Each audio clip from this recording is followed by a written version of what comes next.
Yaite, this is Thunder in the spirit of Crazy Horse and Geronimo. I've been watching this incident in Oregon unfold just like I said it would. I put up a video with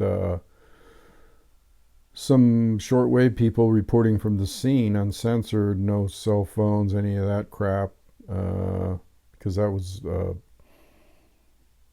those were shut down anyway. I'm talking about the Burns, Oregon incident here, and from what I'm saying is that they're going completely with their MO, which is censorship and murder. Okay. First, they murder somebody in some kind of incident. And we're talking the government here. We're talking the FBI. We're talking the powers to be. We're talking police forces. We're talking everything.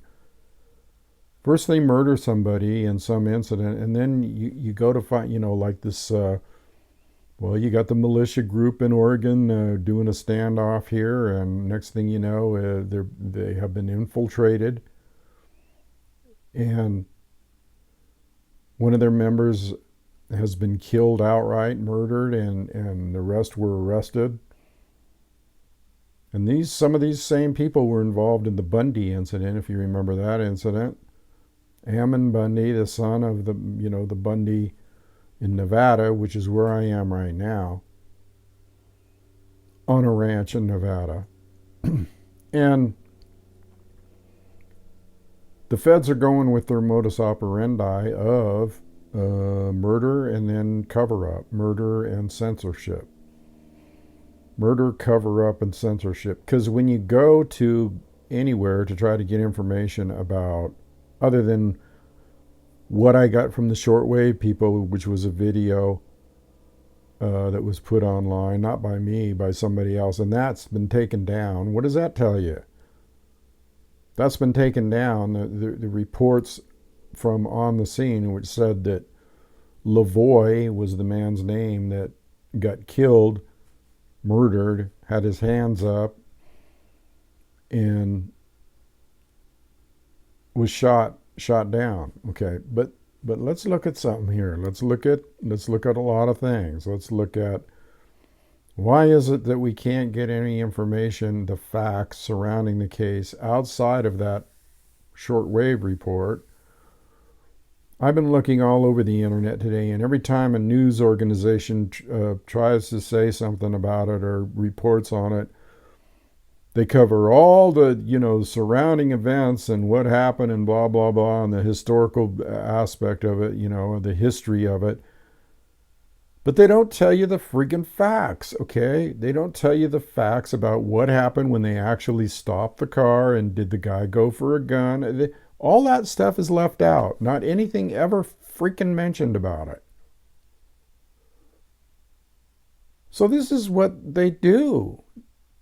And they'll come in with their fucking story about it after the fact, or they'll even milk the story. They'll even put out false stories to make everybody assume that it's over. Yeah, like today, it's over, it's better, they go home, and this and that. It's better that they leave and not have any more fatalities. And you even got a vigil, some people walking around with candles. Hello? I wonder if that was staged by some pro-government person. People walking around with freaking candles. They should be walking around with firearms, okay? Not candles. Whole thing's rather disgusting. That I expected maybe that a bunch of people from other states, some other militia members, whatever, would come in and back them. But this is a typical false flag thing, you see. It's a typical false flag thing. Take it from Thunder. The whole thing, and when I look at the whole thing now, I know this is thinking way outside the envelope here, way outside the box. But this whole thing could have been a staged event for the Bureau of Land Management, which got stood down on the Bundy incident. They backed down like cowards. This whole incident could have been staged to make, to help them save face from that incident. Get my drift here? In other words, we don't know what's going on behind the scenes, and they will do the farthest out stuff. Take, for example, they could have come in on Ammon Bundy. The feds could have got some dirt on him or blackmailed him, or after the Bundy incident, his son, Ammon Bundy, they could have come in and threatened him with all kinds of things if he didn't actually go join the militia people in this Oregon incident, because originally it wasn't having anything to do with the Bundys, I don't think. And you wonder sometimes, and I'm not saying this is true, but I'm saying I'm thinking outside the box here. Stuff like this is what they would do. They would employ or threaten Ammon Bundy to go in there and infiltrate, or if not him, they would put other sympathizers in there to infiltrate and to set up a whole scenario where they had a militia group just like the Bundy Ranch, and then take that group down or make them back down to save face, to save face for what went down before, because that's been a thorn in their side ever since that incident at the Bundy Ranch. This could be a whole setup deal, a false flag for them to just save face. I wonder sometimes. Especially when the thing that makes me really wonder is if these people are standing off the feds and they're holed up in this place, why aren't other people joining them? What the fuck's the matter with people? Where's the big bad militias around the country? And I know that there's people out there right here in this valley. There's people, okay? There's people all over. And there's lots of little valleys like this, kind of like a hole in the wall, like Butch Cassidy's Hole in the Wall gang. This place I'm at now is not easy to get to. You got to go through a pass and all kinds of stuff. And I'm thinking that people really, really need to call bullshit on this.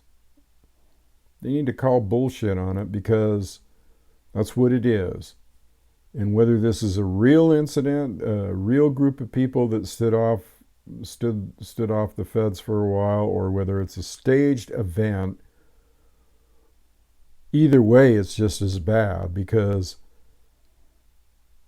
it's an indication that our government is controlling people and killing people, killing people, murdering people for false flags, or if it's not a false flag, a real event, they'll murder them just to settle an issue.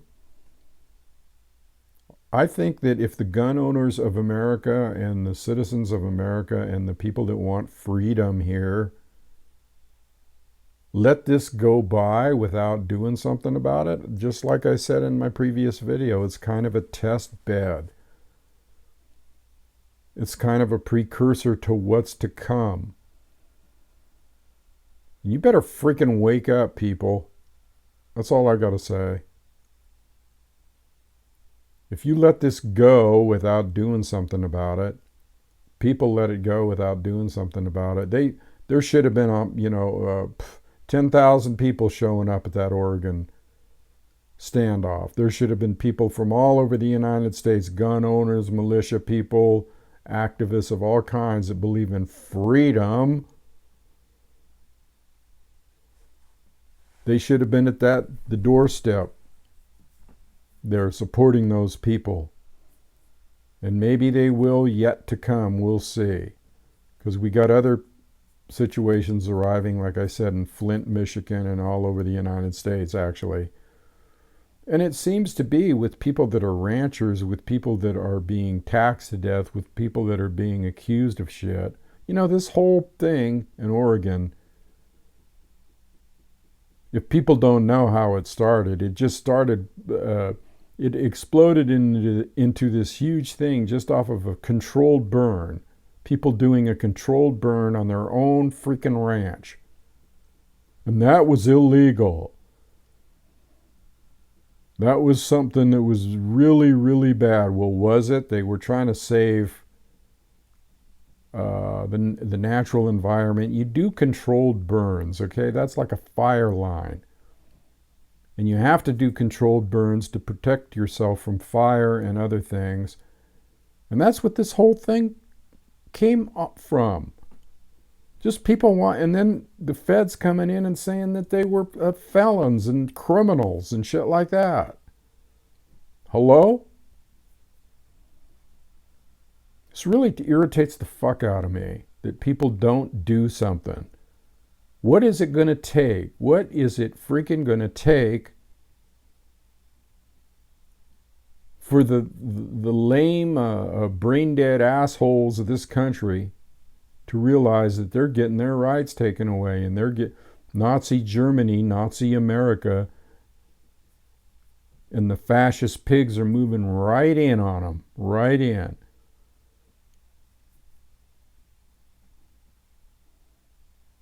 It's something to think about. What is freedom worth to you?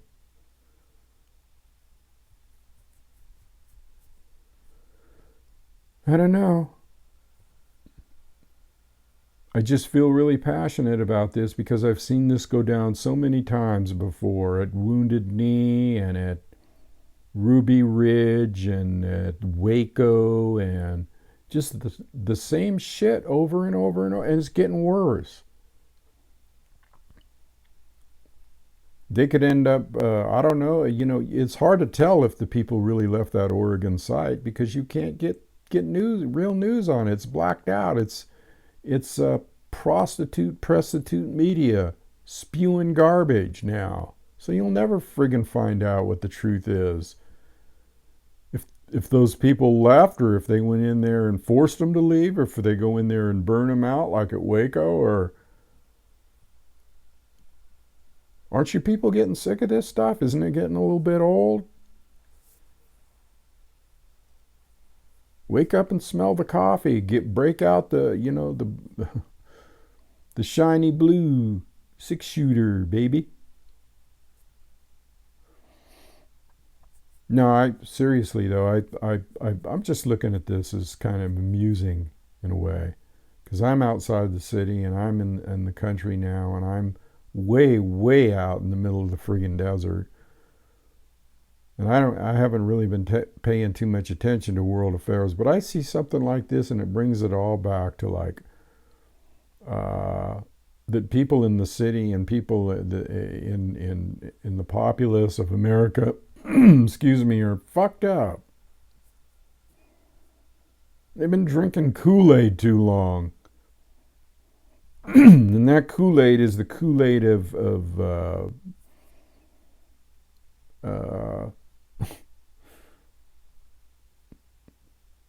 a numb mind, a numb mentality, a dumbed down, dumb juice.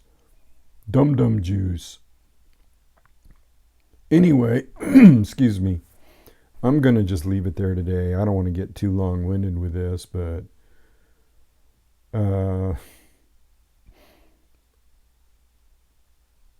what's up with it, people? Think about it, What's it going to take? I just keep saying that. What's it going to take for people to just not just sit around and talk about shit, but take some action,